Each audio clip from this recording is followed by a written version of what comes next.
A vast chamber of emptiness and absurdity. It's a line from Scoob Modal, the band, Lost in the Kelp Forest. Get that album. You won't regret it. Anyways, yes. And the vast ocean of emptiness and absurdity, the matrix that you and I live in. So waking up from the matrix is part 4 of the vegan skeptic. Except we're going to have problems when we get to the vegan part, to say the least. And since no one's really reading with me, I'll show this images of last year around this time, February actually, of spirits that I filmed in the trees in my neighborhood, in my neighbor's yard actually. So that should give you an idea when we talk about this stuff. When you look at that, there just might be something called the spirit realm, whatever that fucking is. But it don't look too pleasant, at least a little parasitic to me. I'm just saying. We're on page 20 now of the magnificent book, Waking Up from the Matrix. Now, I don't say that in jest, and I also don't say that I agree with everything this guy says, naturally, as I brought up earlier when it came to the veganism thing. You know, when I did it, I ended up losing 3 teeth. That's what happened to me. I lost a lot of weight, though, and looked good, except for my teeth. They don't talk about, they'll try to make you feel guilty about the fact that the billions of people that were stuck in different pens that were in, different pens of the giant reduction camp that they created for us all. Reduction camps, look up the Jesuits. You might have an idea where all these concentration camp ideas come from. Anyways, at least inspired it one way or another. Yeah, they don't think about the fact that many of us are limited on resources, income, access, and we're going to have to eat the GMO or the hormone-pumped hamburger and chicken and all that kind of stuff. Especially when you have no guarantee that the grass-fed stuff truly is that. Although I must say it does taste better. And if you have the money and you're willing to spend and you have the afford double the amount of you spend normally on food for the month, then you should be all right. But as far as the vegan thing goes, that's even more touchy. As we're discovering that a lot of the vegetables that we're eating are nutrient deficient. Not to mention all of the animals that end up being displaced or maimed or eliminated through the process of agriculture.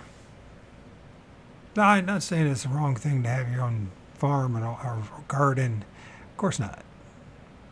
And probably going to be better than you, even with all the chem trails raining down on you, the lines in the sky. Lines in the sky tonight. Whoa, whoa.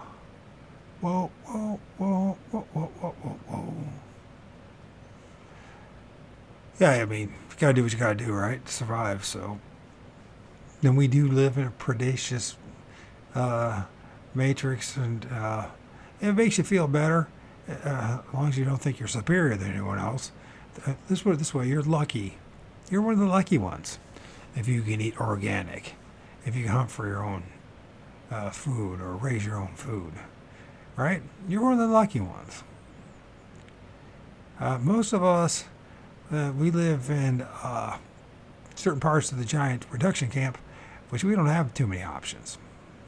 You got to think about that too. Of course, they'll call you like NPCs, because you haven't fully woke up, right? But everybody's an NPC to everyone else. You ever notice that? It's outside of your immediate family and social network of friends, co-workers, and all that. Even have your co-workers and friends, you probably still consider it an NPC, right? Because we're all self-absorbed. We can't help that, by the way. We're all seeing the world from the only lenses we have, right? So everyone sees everyone else as an NPC because they're not fully woke. I don't know if there is such a thing. There's a lot of people who believe they're that way. I've learned an awful lot. And you know what? All that fully awoke has done for me is just realize how awfully rotten this place is. And if there is a God, the Daymers is one evil entity. Are the other entities that are involved with this, who could do something to change things? Maybe like rearranging our brains and our bodies so that we are more in sync with the environment. That would be a start. No, what they're going to do is turn us into all cyborgs. You know how it is. Because it's all about control, man. You got to maintain the flow of the loose, bro. And in the end of the day, it's all could be BS too. That's part of the whole problem with this whole place. It's just a bunch of speculation and guessing. Unless you apply yourself to something like mechanical engineering or certain aspects of physics or math or chemical engineering, or of course the problem with all that is all that's all in the end damages this place too. So. But at least you might know something a little more. That's, hey, be a tool and die guy. Then you know something, huh? You know what I mean? There's a lot of skilled trades out there where you actually learn a skill, right? That's something something you can demonstrate and prove. But when it comes to a lot of this stuff, it's all just shot in the wind, shot in the dark, shot in the wind, shot in the dark, whatever it is. So we just do the best we can, and to me seems one of the best hypotheses, possibly theories out there. The soul trap, reincarnation soul trap matrix, or that's what he calls it. He just reverses things a little bit and calls it the matrix. The matrix reincarnation soul trap theory. I like reincarnation soul trap matrix better. It just flows better. But regardless, it's all basically the same idea. It says here, the theory suggests that the Buddhists, and I know we read some of this, the concept of the samsara is actually a manifestation of this large matrix system. This is controlling our souls.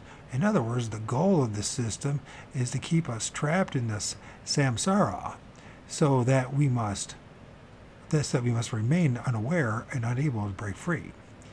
The implications of this theory are far-reaching and have sparked intense debate among believers and skeptics alike. The one thing that's missing in that sentence is knowers. Believers and skeptics, but knowers was nowhere to be found. That's a big problem. Some see the theory as a warning to awaken to the truth and to break free from the system, while others view it as a dangerous delusion that promises paranoia and freedom. Of course, very Hegelian in that one sentence there. You only get two choices. You ever notice that? In fact, that whole paragraph, nothing but two choices. Believer or skeptic, right? Break free from the system. Dangerous delusion that promises paranoia and freedom and fear. Now, there's other possibilities too. Now, isn't there? There's the knowers, or getting close to the knowing, and then there's the coming to peace with the fact of what the hell you're in, and try to make the most of it. And those in your life, as best as possible, to make it easier on them. Growing some empathy. The two balls that make the biggest difference, right? Two balls, empathy and sympathy for others. That would be fantastic. To realize that everyone's a victim of this whole damn thing. This matrix. as they want to call it. Every one of us. Not a single one is not a victim of it. Regardless of one's belief in this theory, which is stretching it a little bit on the theory part, is more a hypothesis, developing a possible theory. Some would argue otherwise, but it's about the same things the theory of believing that Jesus is real. There's zero evidence to prove that Jesus is real. Now, I know about the reports of reincarnation, and I know about the reports about the NEDs and the NDEs, and the OBEs, and this E and that E, and right? But, these are reports that are written down by people who might have other motives. I'm not saying that it's not true. I mean, I certainly hope, like any rational person that lives in this life, that there is something better on the other side. There is some hope. There is some kind of escape from it. And that we live more than the mere 50 to 80 years on average people's lives, right? You know what I mean? Whatever the average, 60 something. I guess it's now up to 70 something in the West, supposedly. Of course, they don't tell you that the last 20 years of life you might as well have been better off not being around anyways. All the pain and suffering that you're in. Sheesh. Isolation, rejection, minimization, marginalization of the whole thing. I mean, it's a trip, man. Seeing how twisted this whole place is. I mean, we can blame it on the Jesuits. We can blame it on the J. Crew. We can blame it on just about anybody, right? But ultimately, at the end of the day, we're still stuck in the mess that we're in. With no sight, no rescue or changing in sight, no alterations of significance. So, do I mean that, I've been thinking about this whole thing about not being proactive socially as much as I should have been. I also know how much it takes of your time to do this, to be thinking about other people and fighting for other people. And, it's questionable if anybody even wants me to do that for them. But, maybe, even though it's part of the matrix, and that's all it is. But just maybe we can, maybe through elections, we could really put the screws on them. But elect every freaking independent you possibly can. Elect your best friend. Elect dogs. Elect your pet rabbit. Anything. Have your pet rabbit run for office. Sounds like some kind of movie, doesn't it? Anyways. Potential, maybe a series. A sequel. By the way, rabbits, we're talking about rabbits, I don't know if this just came up, is the fact that every single day for months now, there's a rabbit that I first met last June in my wildflower gardens in the back, as I was just sitting there, just sunbathing, and I don't know how good it did for me. Actually, I think it made things a little bit worse. And hanging out with the wildflowers and the animals, and April's a nice time. It's a nice time for me in my wildflower gardens. Hopefully I can have one more year of nice wildflower gardens. Hopefully. I gotta do some weeding. I wasn't able to do much weeding. Anyways, last year. So, that rabbit, it was only a couple inches, maybe 5 inches max. It's just a little guy. He shows up, or she shows up, and just starts nibbling on the clover and all the other little nice goodies in between the rocks and the sidewalk. I made the sidewalk for the place. It's a long story, man. In order to get this place and to find this place close to my son, I had to get probably the dumpiest place in town. And then I still had enough health back 8 years ago. So where I'm parking now used to be Lake Irons, right?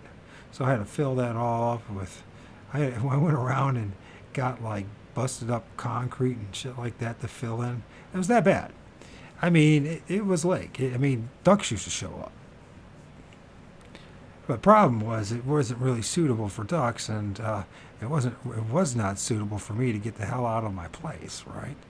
I didn't want to, have to wear waders, you know what I mean, or my son. So I spent a lot of time backfilling it, get resourceful about it, like find people who have maybe they have like a stone garden, and they want to get rid of the stone. They're trying to figure out a way, So what I did when I still had enough health, and at the time, what did I was using?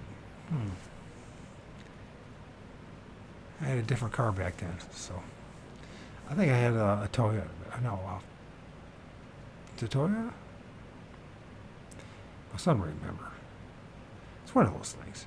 It doesn't really matter. It's another car, and so I filled up all these buckets and made multiple trips from places, and filled it all up with gravel and backfill, and lo and behold, I have not only do I have a parking spot, but my neighbor upstairs has one too.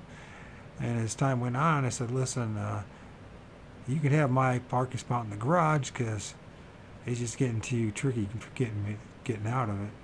It's pretty tight.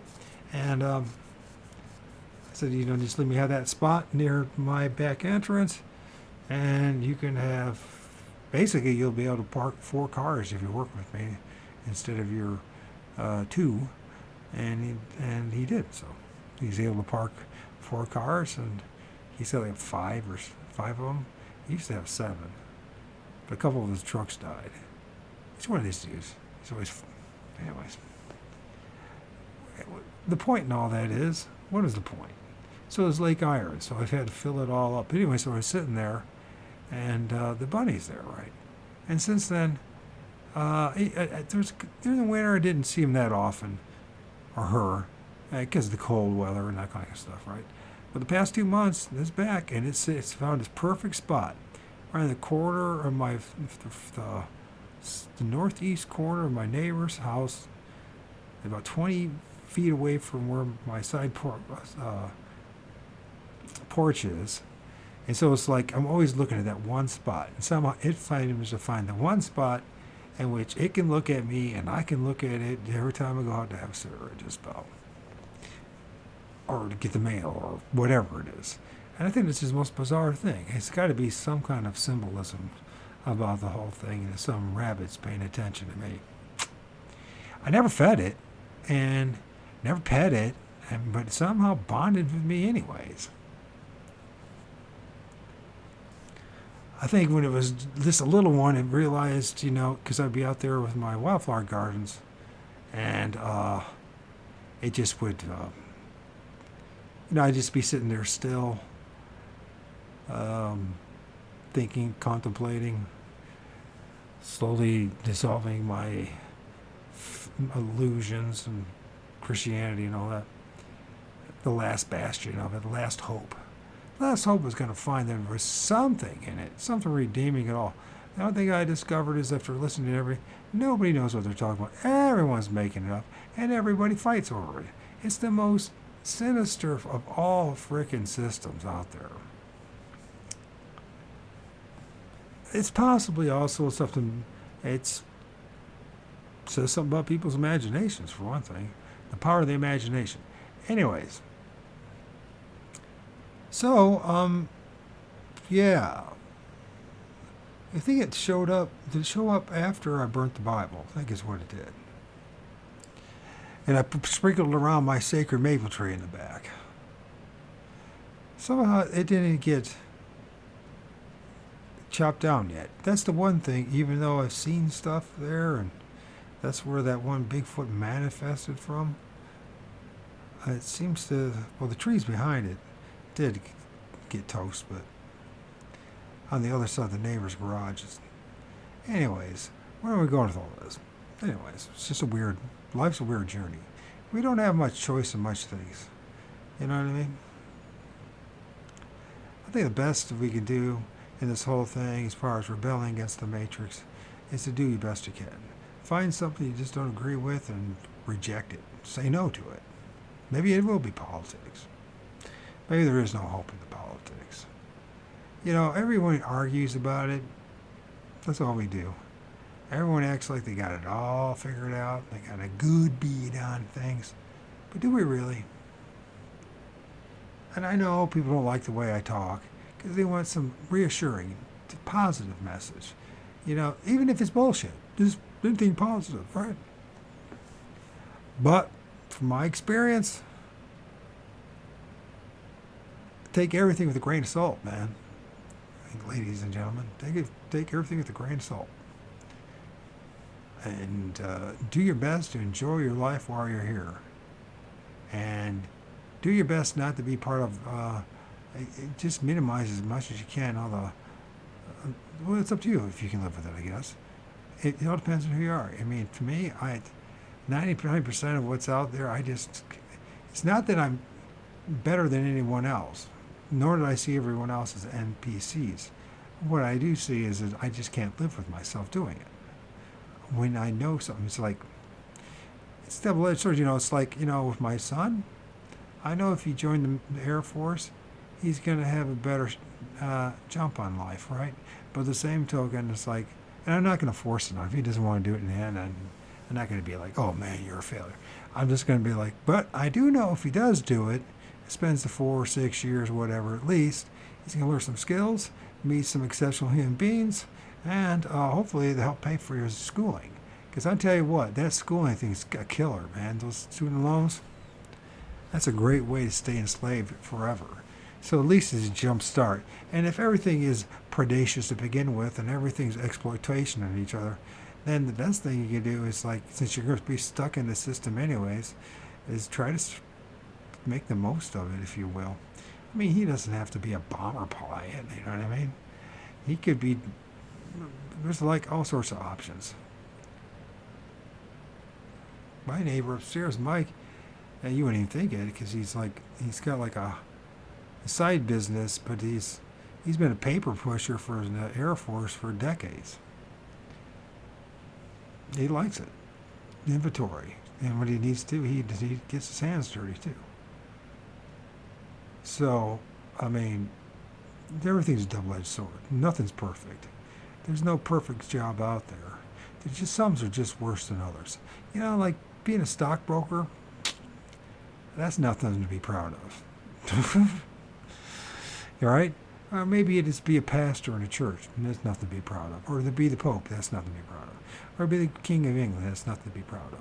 But to them, of course, they think that the crap doesn't smell, so what is the right thing to do? I think it's an individual thing and where you're at in life, right?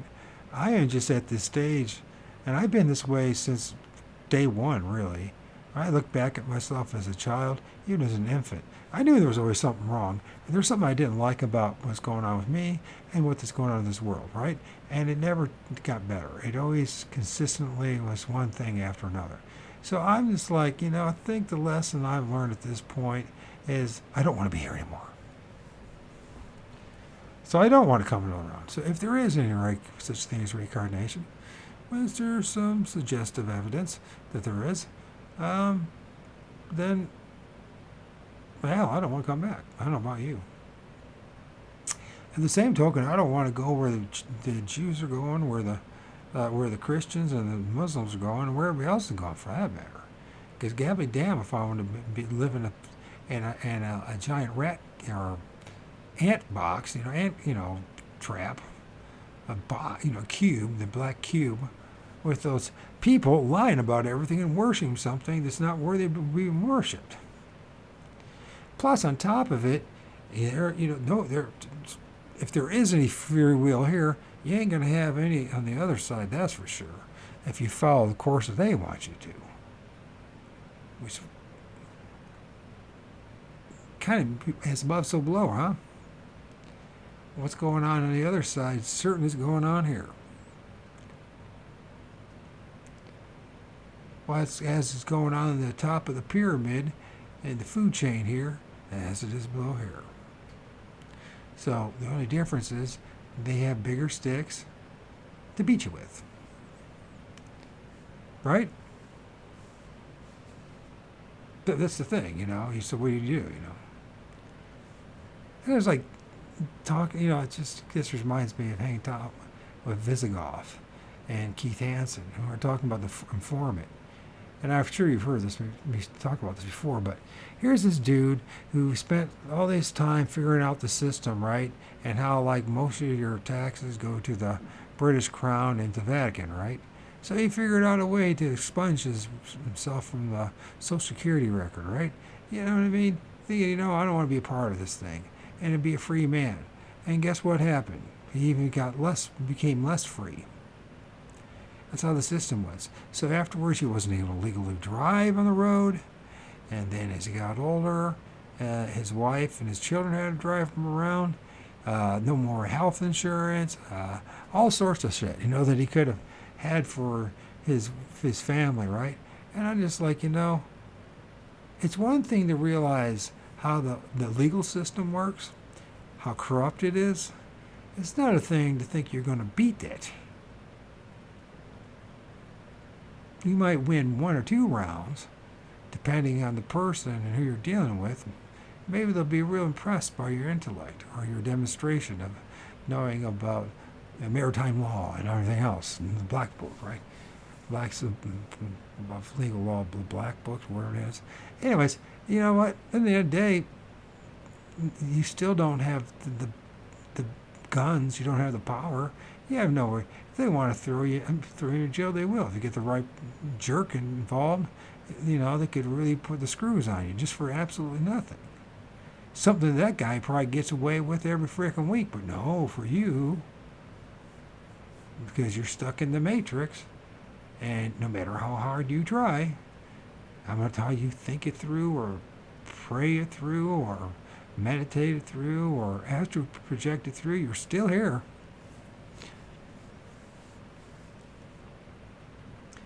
I'm not trying to discourage you at all, no. But I am trying to just have you, to think, have some empathy and compassion for other people. Just because you might know something a little more than the other people, how this system works, doesn't mean you're any much better off. The concept of the Wheel of Life and the Samsara are closely related to the idea of the Matrix reincarnation soul trap. They provide a framework for understanding how reincarnation may be used as a tool for spiritual growth or as a form of entrapment. Maybe. Going back to the Good Place show, after Eleanor realized she was in a bad place, her cycle of mind swipe and resets and reincarnation, in our case, kept on continuing, and she got messed with every which possible spoiler alert until the end of the paragraph actual makes the show a better viewing experience for those who know the truth of this realm. Until the resets stopped, as she was tricked into believing that she converted the main demon architect,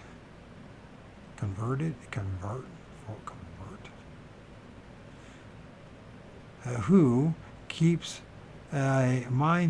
keeps on mind swiping her into a good guy that wants to actually help her in order to get the actual supposed good place / heaven. So she believed the main demon and his AI helper were on her side the whole time. The spirit guides and gods, in our case, but little did she know that she was actually still being messed with the whole time, and all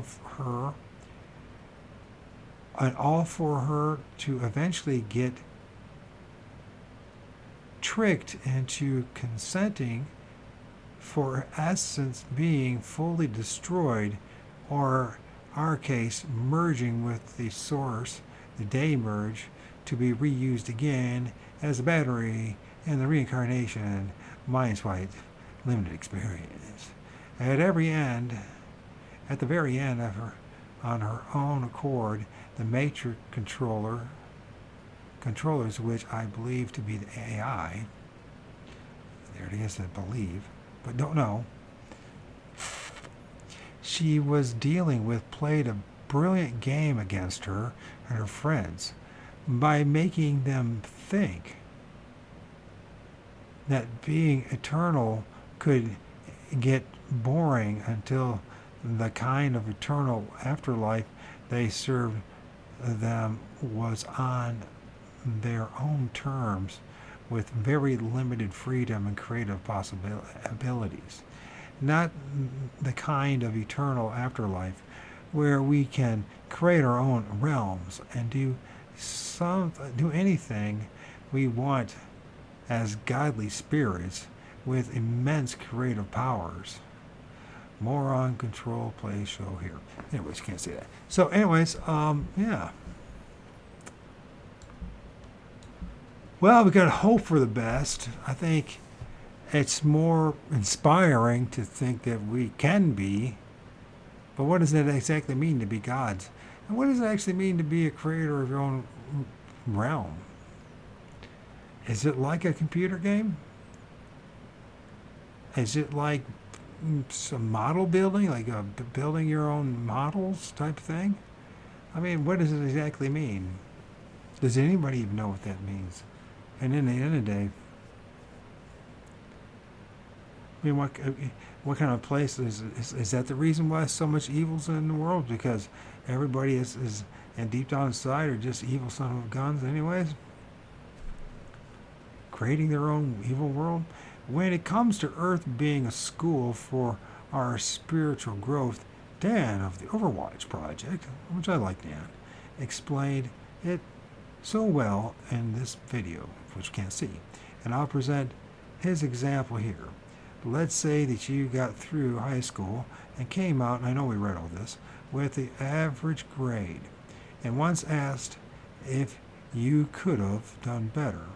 You said, yes, I could have, and then they inject you with zip to give you complete amnesia so you don't remember anything that you've learned over the past 4 years, and they throw you into high school over and over again when you graduate. Let's say, according to this hypothetical, you also regress your learning progress each time. Now, wouldn't it make more sense if when you get done, that's right, that's supposed to be done, with high school, you get an opportunity to keep some or all of your memories from high school. Which one do you think would benefit you as a learning experience? I don't know. I just can't imagine.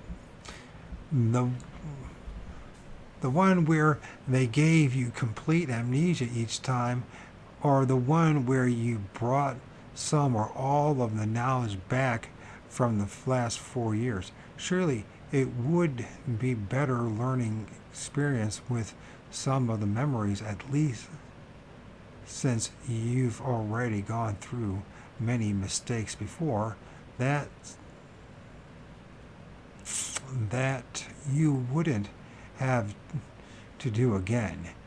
Whereas if you were thrown in it with full amnesia each time, then reincarnation thousands of times to learn the same lesson as William Bowman and the gatekeeper Doris Cannon talk about in their books. That would be considered the worst school in existence if it can't teach something over thousands of lifetimes. If one can't learn it over thousands of lifetimes, surely they can never learn whatever they are trying to learn, right? Do you smell a scheme I'm smelling here? Not only are we failing to learn lessons and grow spiritually, whatever that means, but I think the exact opposite is the reality for many of us. Who is to say that the soul won't suffer degradation and damage much quicker than any sort of purported positive enhancements. I feel the being, I feel that being here is actually harmful to us. So it's such a ridiculous inversion to hear the mantra that we're here to improve. Just more upside down logic from the everything is love crowd. Now the question remains for those who believe this world is a school that we are here to learn lessons. What is exactly that I learned by what exactly that I learned by doing the laundry for the thousandth time and making a dump for the 1000th time. If the afterlife is full of love, why are we here to learn love? The same people who claim that we are here to learn are the same people who claim our soul is complete the way it is because we come from the source. If people can experience others' lives and Akashic records, for example, why can we not do that to learn lessons? Why does it have to take hundreds or in one lifetime, one last time, or in some cases thousands of lifetimes to learn something? Sorry, the way this is arranged, I'm having a hard time. Why is it always you who has to do it just one last time with these guides? What do the majority of people learn by using their most productive times getting mostly drained from going to school and jobs they hate in order to survive, mostly by eating other sentient beings who did not want to suffer or die in a way full of pain? I gotta take a pee. My bladder's weak, man. Yeah, it's wonderful. You know, it's funny. Sometimes some of the most brilliant thoughts I ever have are when I'm taking a pee. And, you know, it's all whizzed away. I forget it all. I know one thing, I don't like the darkness. That's going to be a problem.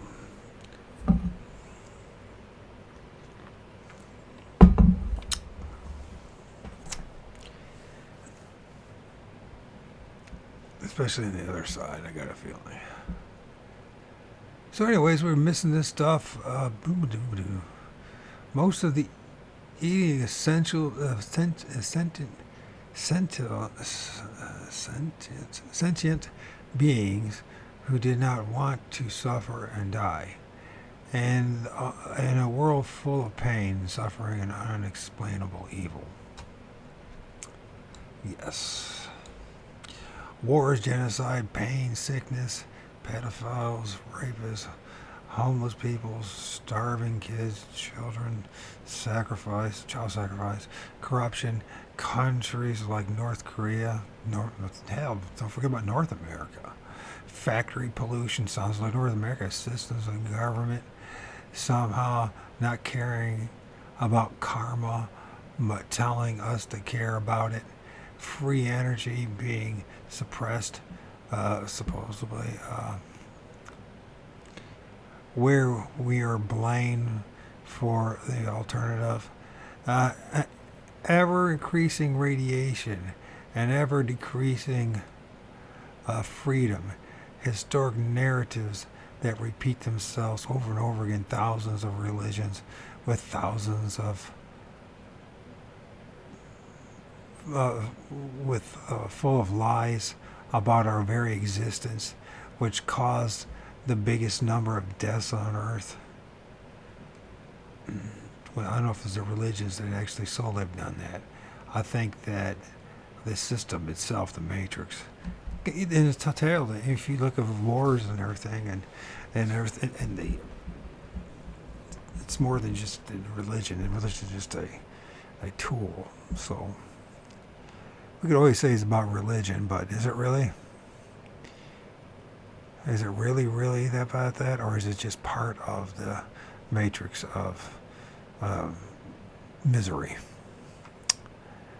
Anyways, thousands of plants and animals containing varying amounts of poison around the world. That's a yeah. System crafted race wars. How humanity and animals do not have a natural right to shelter themselves at birth. What is this saying? So animals do not have a natural right to shelter themselves at birth when coming here. Drug addiction, yeah, that's bad. Police brutality all over the world, that's bad. And don't forget the military. Murder, rape, assault, kidnapping, trafficking of millions of people and children, plagues, and or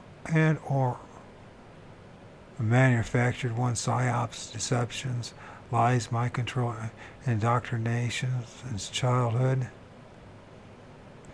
The whole realm being deceptive, evil, demonic, but them saying it's our fault.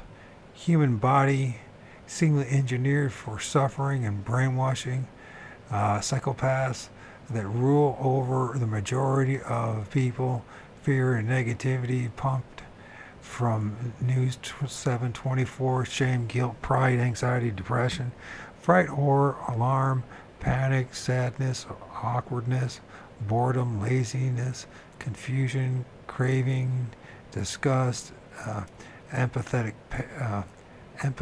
pain, lust, indifference, aversion, revulsion, dread, anger, rage, frustration, sorrow, grief, restlessness, gluttony, discontentment, disappointment, arrogance, avarice, greed, miserliness, envy, jealousy, cruelty, hate, nightmares, transhumanism, and dystopian futures creeping up, and on, etc. What about the 150 billion animals that are killed every year for human consumption, too? And how much plant destruction and environmental destruction it causes? Don't forget the farming itself, too. If people haven't seen the horrors of factory farming before, then please watch the documentary Dominion. Yeah, it's pretty nasty. The horrors that animals go through in the factory farms is usually a lot of people first instruction and conspiracy to how cruel this place can get. At least it was for me. No, it was just one of the many. It wasn't the first. I had more empathy for human beings. A lot of people don't have empathy for human beings. Is that interesting? Or sympathy? They have more sympathy for the animals, even though they're going to eat it anyways, than the people. Gives you an idea. For those who claim there are as many good things in this world as there are bad things, can you show me just one equal good thing that can be compared to how billions of animals suffer their whole lives on the factory farms, only to violently get chopped up into so many pieces every single year?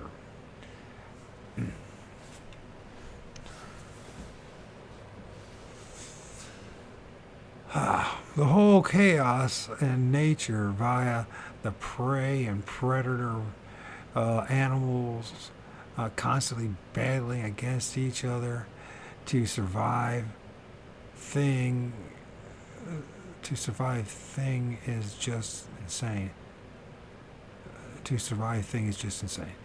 To begin with, as we speak, probably a mother animal had to watch her babies get eaten in front of her, how can the creation of this design be justified?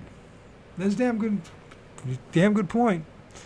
This is the guy, the Damers, whatever force made this place is evil. That's what comes out.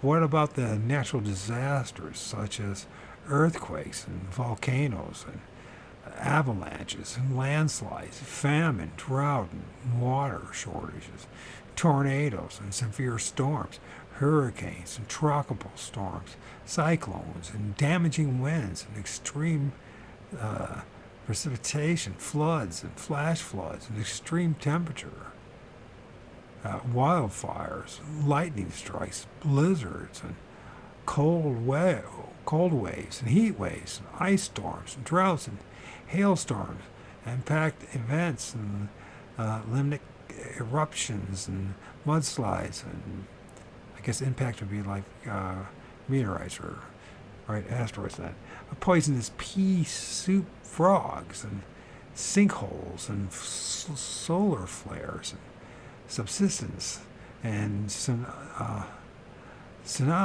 and earthquake eruptions, etc. What is the meaning behind them, and how is it justified that these things can kill many people, including children?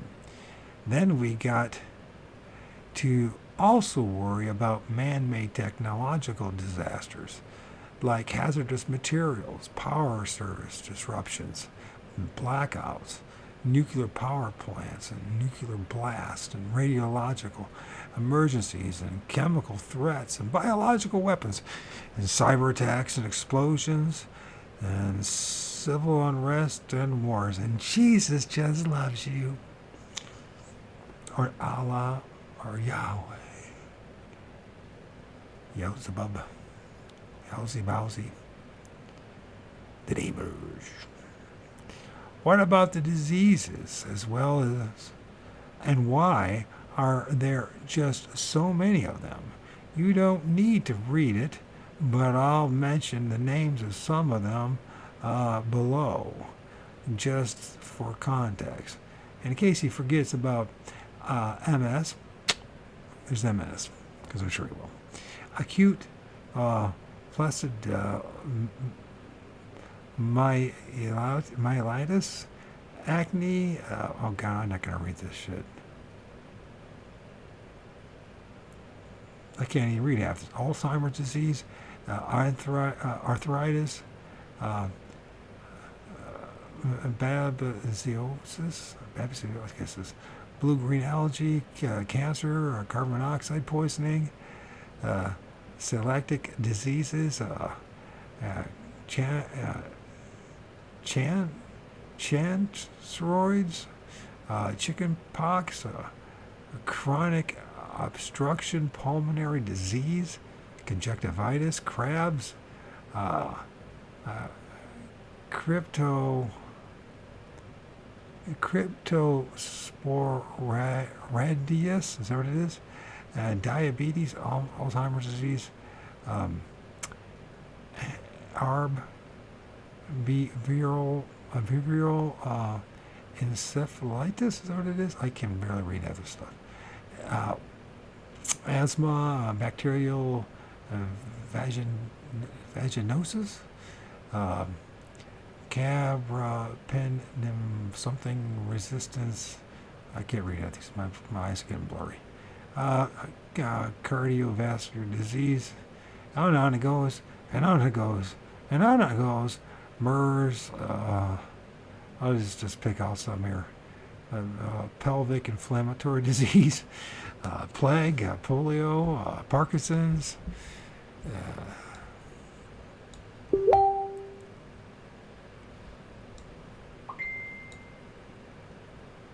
Oh, the Predator's back.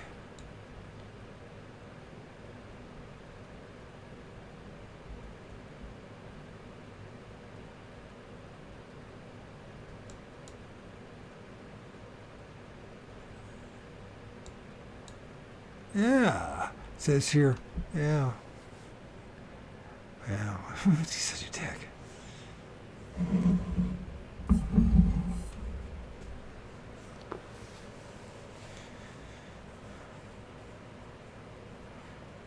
There is just this. I mean, Christian hate. It's amazing. This is what this Craig guy I just sent.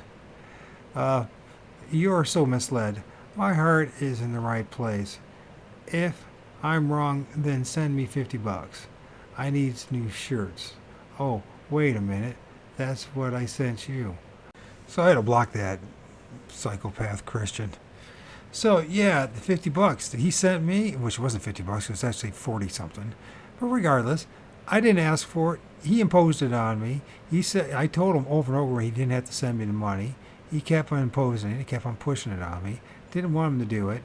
And he said, "Well, I'll do whatever you want with it then." So you know what I did? I did what I wanted with it. There was a gal on TikTok. She's a she's a pagan, one of those Norse pagan chicks, lesbian, whatever. She needed money, just out of her luck. So I gave her half that to her. She's a nice gal, you know what I mean? Different lifestyle than mine, but you know what? She needed help. And then another, Eddie, a girlfriend of his, she has for the time, 4-year-old boy. I think he's 4, no older, 5. It's a really rare disease, and she needed money to help pay for an AC. So I think I spotted her $40. So it actually cost me $20. So that $40 that he donated to me that I didn't want, I gave to people, somebody else who needed it more than me. Isn't that the Christian way to go and do things? To care? Apparently not. I'm sick of it, man. It's just like nothing good happens from being around people. I swear, Christianity, anybody that sticks in it, it's got to be. This is different than, say, maybe still believing in God or believing in spiritual or having spiritual things, but Christianity is like it's for crazies. You have to be nuts to spend your whole life in that thing.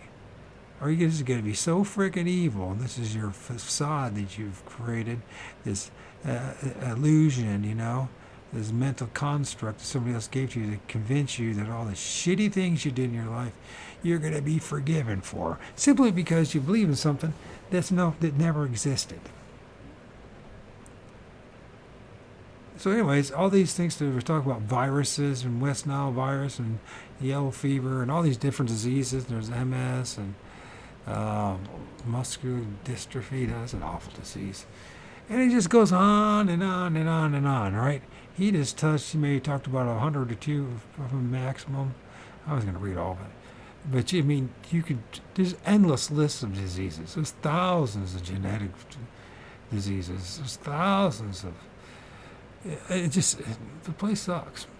And then you got to run across people like psychopath Craig Corbell, who's like the perfect example of a Christian.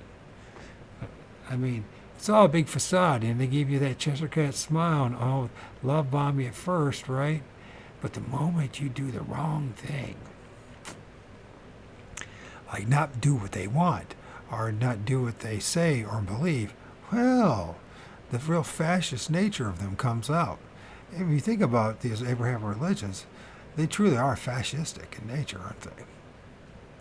Hierarchical structure, pyramidal structure, control of the general populace.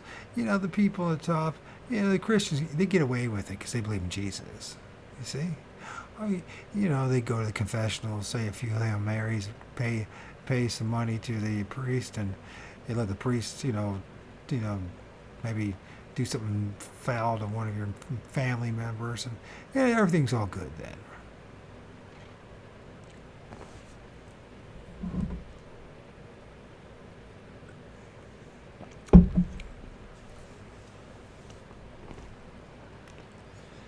There are just so many of them out there, diseases that is, and so many unique ones too.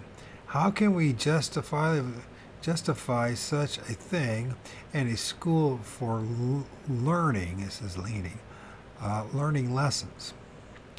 Could we have not learned our lessons without hundreds of diseases. How about thousands? Why can't this reality be cool to try out? And why does it have to be just a sadistic and parasitic? It's just so sadistic and parasitic. Well, I have a general idea as to why, which we'll explore later in this book. It's also important to note that anything that is good that we can think about usually eventually dies in misery while rotting. Think of flowers. Think of us. Think of our loved ones. Think of the beautiful woman you were with, or man, all right? One time. We are talking about a place where humans are designed to find meaning and purpose out of it where none truly exists. If they paid me $1 billion to tell me come up with a more diabolical place than Earth, I wouldn't be able to do it.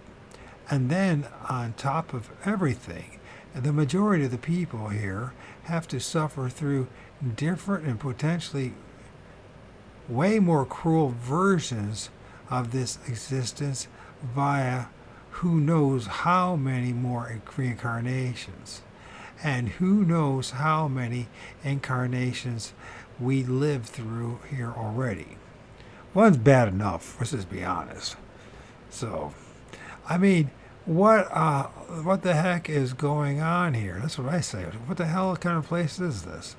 Why they haven't shut this place down already, or at a minimum fixed it? How does this mess belong in a good school or in the resume of a loving God? Why are these things never talked about in near-death experiences? That's right. Or pre-birth memories by the supposed council of elders or by the guides and gods. What loving God would make a world where our most innate driving goal is survival at all costs, but our only guarantee is death? Just because there are things we can learn here doesn't make it a learning ground. Or for the record, I'd learn much better if I wasn't under stress inside an amnesia suffering realm, and that I wasn't mind wiped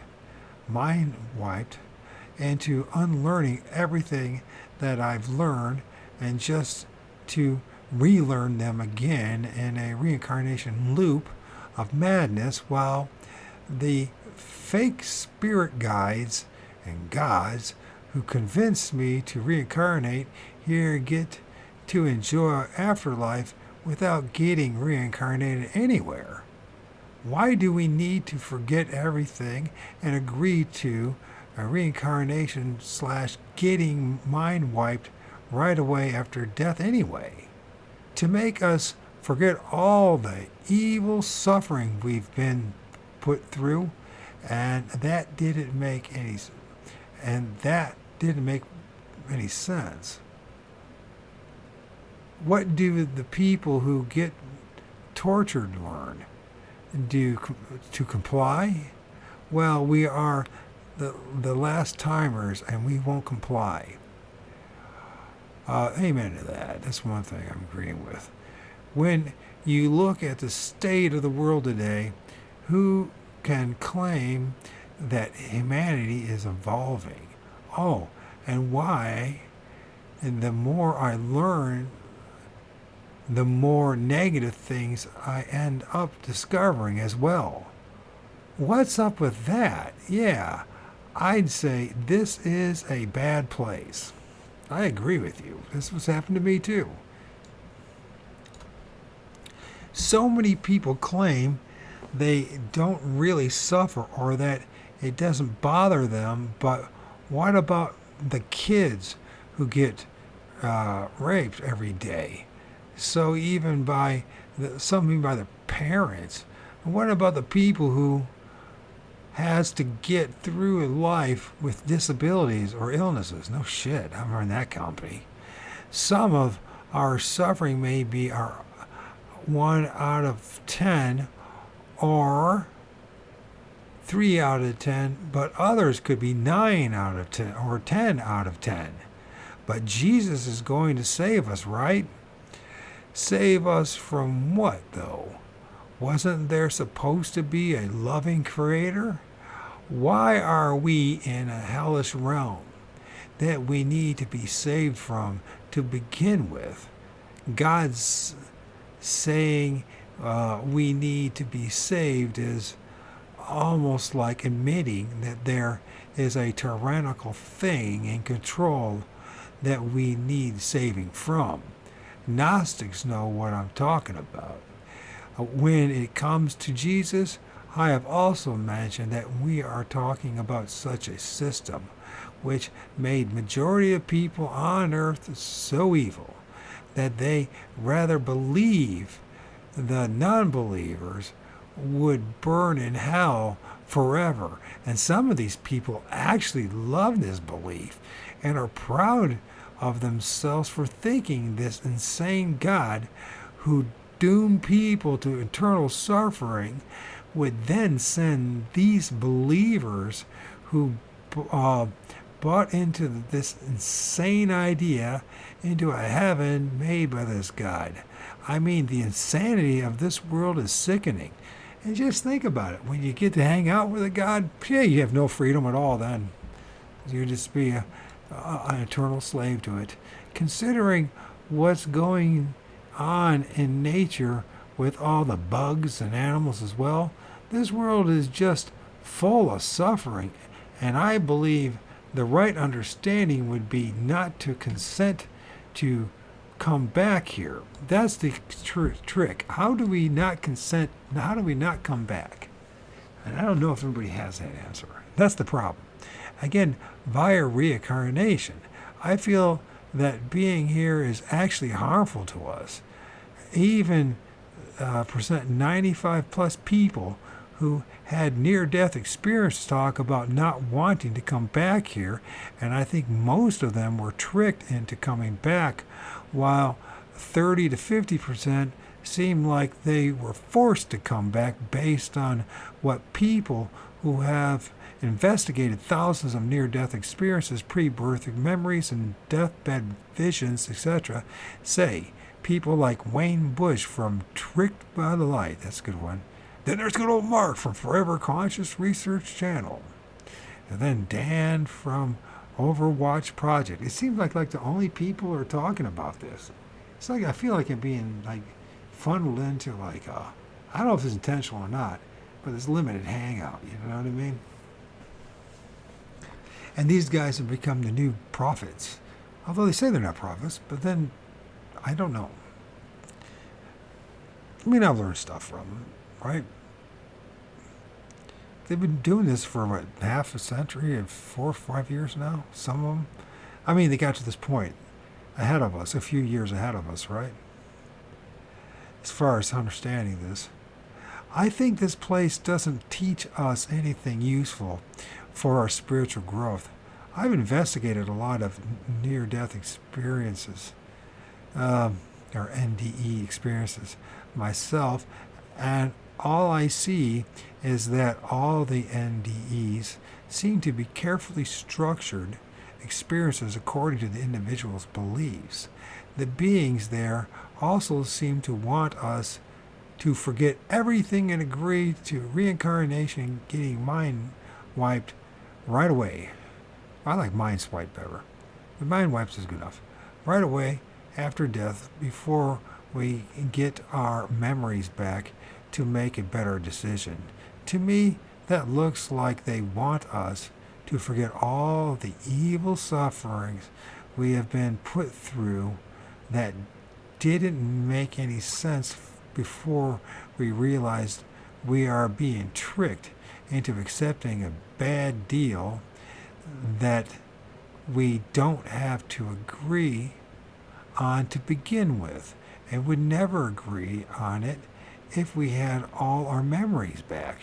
We could only know this when we get our memories back from before we entered into this hell-like system.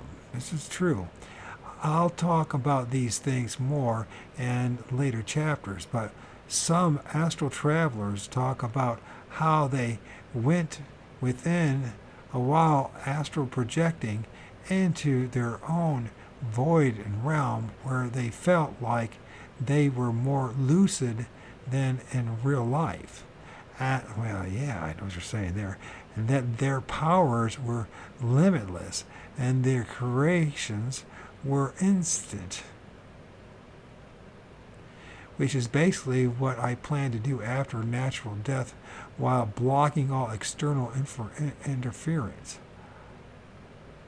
I believe we are immensely powerful creative beings who are even more powerful than any so-called afterlife authorities who may be trying to trick us, similar to the ideas that were talked about in the Tibetan Book of the Dead. This is true. I'm going to read that again, because this is this big light show. There's a big deception. And you have to prepare yourself, the light and the dark. There's going to be the light, and these light beams are going to love by them, and you got to be able to resist that. And then you have to deal with the darkness. And either way, if you're not able to deal with the darkness and those scary looking things, the things you're looking at in that image right there with the shadow beings, and that hooded thing, that lady, that looks like it's got blood on it too, and it's in the branches. And that other thing, his head popping out in the tree.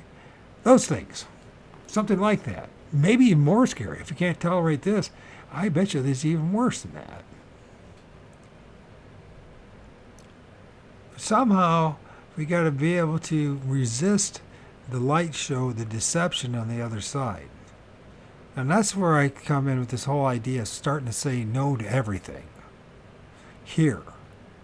Literally. If that's what your ultimate goal is not to save this place, which I don't think you're going to be able to anyways. It's designed specifically to be the way it is.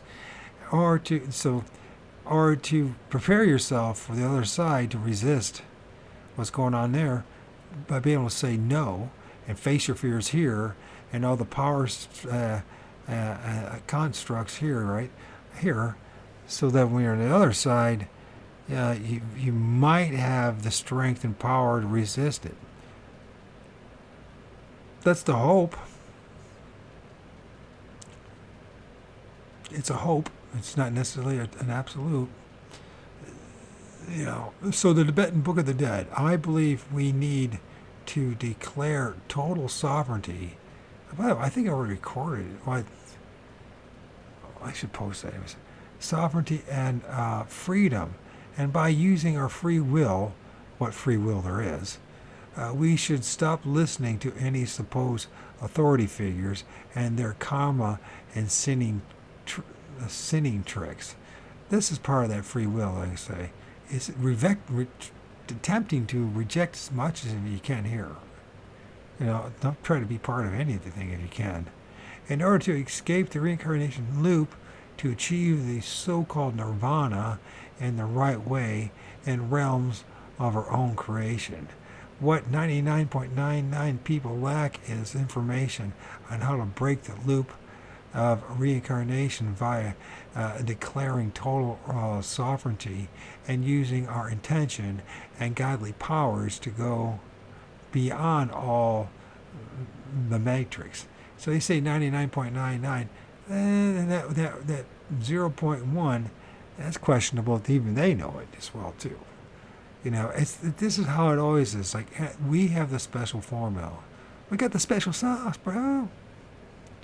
Then you find out the special sauce is just entrap you in things. So, the topic of which, and I wouldn't be surprised there's an element of this that is a trap. Not to knock Mark or Dan or Wayne or anybody else involved in it. It's not a knock on anybody, but I'm just saying, what are the odds it wouldn't be some kind of snare in this? I'm just saying what I'm saying. I'm not saying to give up. What I'm saying is to question even what we're believing in here. What is the answer? It could be something completely different. There might be a certain piece of the puzzle that's, well, I'm pretty impressed. I'm pretty convinced there's several pieces of the puzzle still missing. You know what I mean? Because it's one thing to try to be the next Buddha, but if you have a lot of problems to begin with, the impossibility of becoming the next Buddha or the next Zen master is about slim to none. You know what I mean? And you got to be honest with yourself, regardless of what other people think about you. You know what I mean? After all, it's not about belonging to the group, anyways. It's about individualization, right? Finding one authentic self, being true to thyself. Not the Aleister Crowley way, but a more righteous and noble way. If it's possible. I believe everything else that's not related to this information service serves as a distraction from discovering these topics. And there are too many delusional people and gatekeepers out there who are misdirecting people when it comes to these topics as well. A topic of which I have dedicated chapters on. Good. That's why I love to interview. I don't think he's ever going to let it happen. I don't think he's going to do it. I'm not a big enough name. But I wouldn't be surprised he's not going to do it. So I'll read his book anyway. And quite frankly, I don't think, from what I heard, the only thing the past couple of years, certainly he's got some new insights about the limitations or expansion on this whole idea, right? That's the thing. It'd be nice to have a group of people where you could bounce off each other, honestly, have just kind of like it would happen with a group of guys that I did a Bible study together with along Jeff, right? From us having honest discussions, not allowing each other to just perish or preach to each other, but to really prove things, we discovered an immense amount of errors and contradictions in the Bible. And next thing you know, we're real men. This book, in order for these collection of books to even exist, it has to be evil. Evil has to be behind it. And then we got real about it, and one by one, we all walked away from what we thought was the answer, the final answer, right? So now here we are with another group of people. We got this kind of mix between Hinduism and Eastern stuff, and what is finding your true essence, your true intent? What is all these things?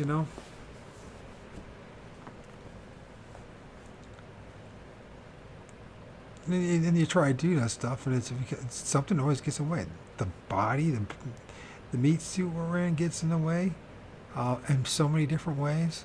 Society gets in the way. People get in the way. There's always something that trips us up. So I don't know how we can. This whole thing about being perfect, I think, is part of the problem. I think we have to get honest with the fact that we cannot be perfect in the meat suit and in this place.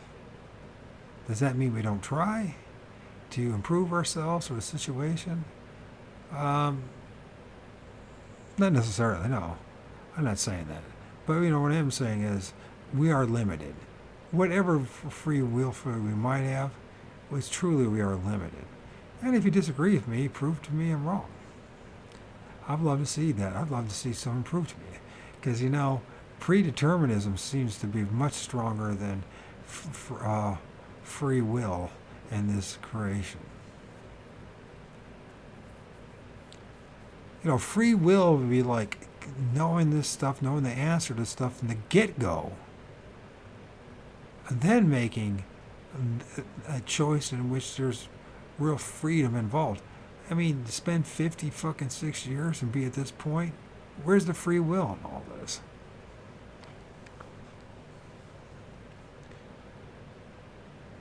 I may have come off as a totally negative person when I was talking about the negative things in the world, but that's just the reality of our situation. Also, in in reality, I actually somewhat like my life here in this timeline slash incarnation, at least. But at the end of the day, he's only 30 when he's written this. So, I mean, sure, he's still got dreams, right? Hopes. When he's 56, it'll become different. When he's 76, it'll be real different. I mean, if you know, by the way, you can talk this way and still be loving to the people around you, to your children, and to everyone else. And I don't talk this stuff to my son, not that often. I don't say much of that. I do tell him we live in a prison, though. He figured that much out. So, I mean, I can sympathize with him. Because this place is so wrong. Everything is fucking wrong. Everything's fucking wrong here.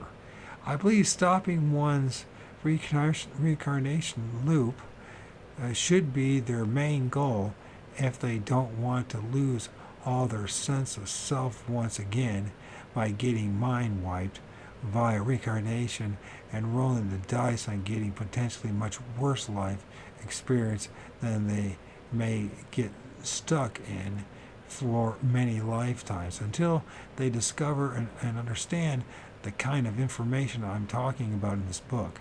I think the things I talk about are the only useful lessons to learn from this life. Ultimately, got to figure out a way not to come back. This is an excellent video to watch on the topic of Earth School from Mark from FCRC, which goes further into the including the non-interference clause, other New Age reasonings. Hard truths. What's the point of all this? Why are we here? A common sense look at the Earth School.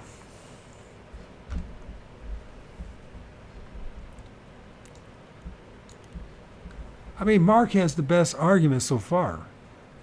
Potentially some loopholes there, but the biggest loophole is honesty.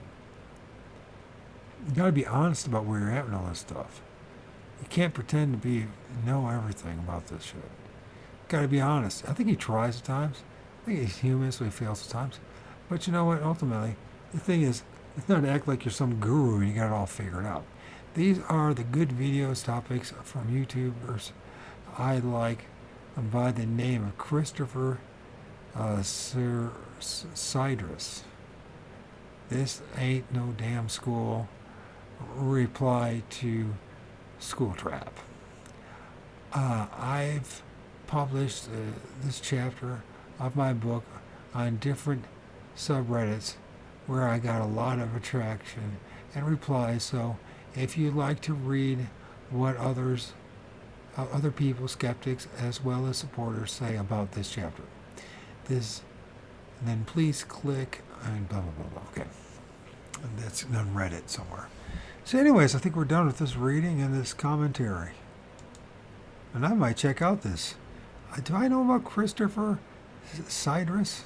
It's Sideris. Christopher Cydrus. This ain't no damn school. Reply to School Trap. Yeah, it'd be interesting what he has to say. And thank you for listening to me. And Craig, if you ever hear this, I hope you grow up, man. You're a sick dude, man. You're really sick. And you're a clear example that your Jesus doesn't work. Because one thing I noticed about people who follow Jesus and follow this fake God, they seem to be stuck. There's no real progress. Just to pretend. Hey, buddy, it's not going to be good enough to believe in Jesus. Jesus ain't going to save you. If you read the Bible, you would know that. You just think it didn't come for you. It didn't come for mankind. It came for the lost sheep of the house of Israel. And then you're not a member of that. You're not a Jew. It came for his people. And it also was just a story anyways. There's no truth to it. So you're believing in, you're thinking that Spider-Man's going to save you, that Superman's going to save you, Craig, but no one's going to save you but yourself, somehow. And I don't even know if it's even possible. And simply just to believe in a lie and a deceiver and an egregore named Jesus Christ, who lied about, and everything in that he lied, by the way. If once you know what he said and you compare what's going on in the world today, he lied about everything. He lied about when he was coming. He lied about the promises he'd give to his people, and etc., etc.